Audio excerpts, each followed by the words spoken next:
If you're Ryan Poles, how long do you want to leave open both options?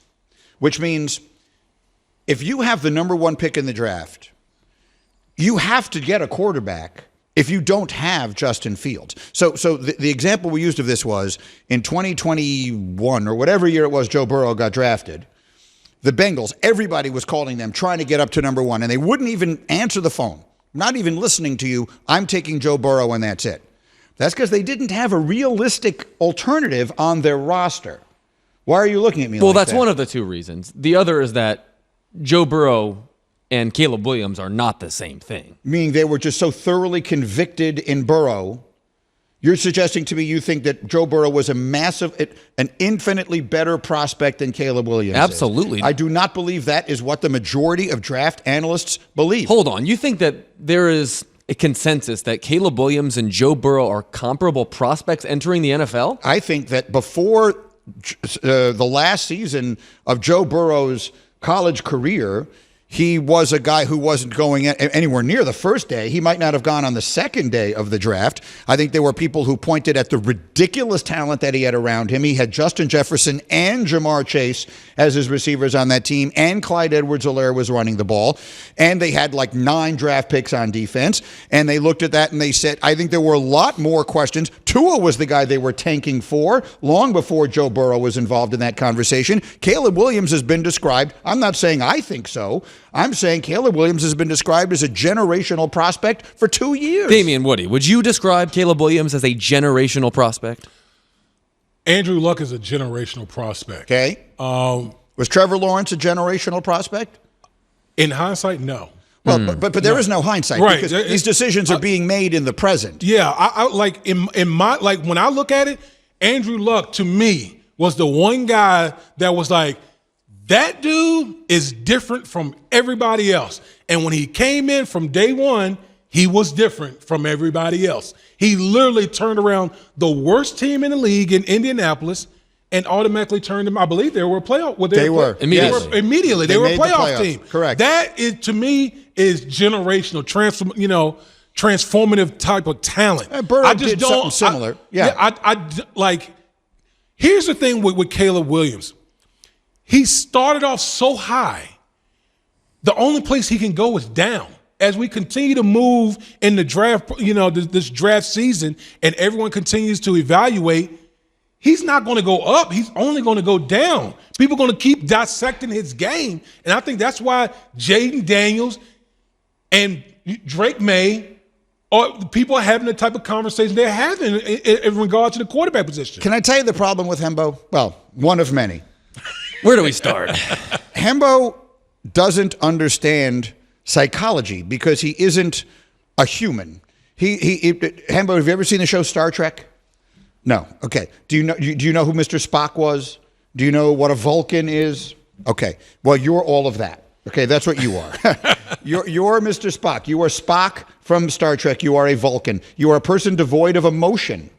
So you are continuously looking at Caleb Williams last season and dissecting everything that wasn't right about him last year, when the reality is he was exactly what Damian Woody said, a person who had nothing to gain and everything to lose from the minute the season began. If Caleb Williams had just sat out all of last year, he would have been the number one pick in the draft. And that has to factor in to the psychology. Joe Burrow played his last season of college and played his way into becoming the first pick in the draft. All Caleb Williams could do is play his way out of being the first pick in the draft, and there's no question that has an impact on the things that you do and the way that you work and all the rest of that, and that's not a criticism. That is human nature. It's just something you don't have any understanding of. Fair enough, and I agree with your characterization of me and Caleb Williams this season.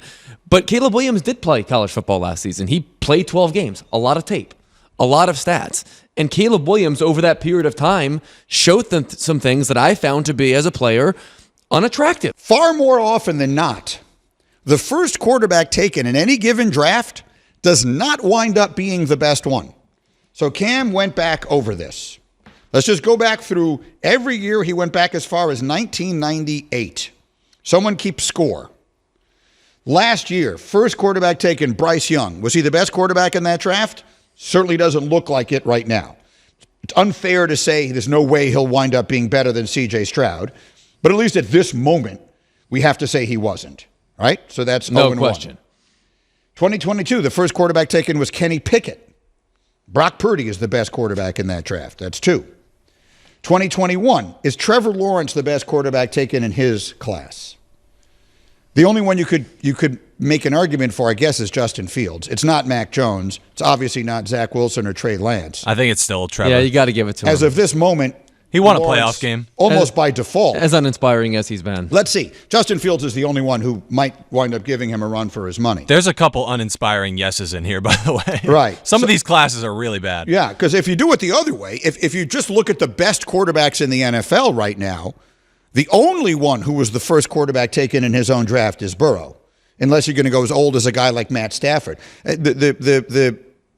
All of the really good young quarterbacks, Allen, et cetera, none of these guys were the first quarterback taken. But anyway, we'll go on. 2019, Kyler Murray. We say, yes, he was the best quarterback in that draft, but it was a very bad quarterback class. I don't even remember what other quarterbacks were in that draft. Daniel Jones, Dwayne Haskins, Drew Lock. So I guess you could put him or Daniel Jones. They've both gone to the playoffs. Who do you like better, Kyler Murray or Daniel Jones? Kyler, but it's close. It's close, but so we'll say yes. 2018, Baker Mayfield was the first quarterback taken, clearly not even close to the best one. Josh Allen was in that class, Lamar Jackson. 2017, Mitch Trubisky, goes without saying, Patrick Mahomes was in that class. It's another no. 2016, Jared Goff. Was he the best quarterback in that class? Dak Prescott wound up going in that draft. So did Carson Wentz. Dak is the best quarterback in that class. Dak is better than Goff? Definitely. Okay, so there's another no. 2015, Jameis Winston will say yes, but it was a weak quarterback class. 2014, Blake Bortles was the first quarterback taken. Derek Carr went after him. So did Jimmy G. Both of them were better. 2013, E.J. Manuel was the first quarterback taken. He was not the best one in that class. Geno Smith came after him. Andrew Luck was the first quarterback off the board in 2012. Yes, he was the best one, but that was also RG3, and it was also Kirk Cousins, and it was also Russell Wilson. But we'll say yes.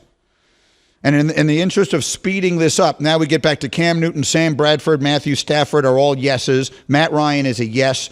Jamarcus Russell is a definitely no. Vince Young is a no. Alex Smith is a no.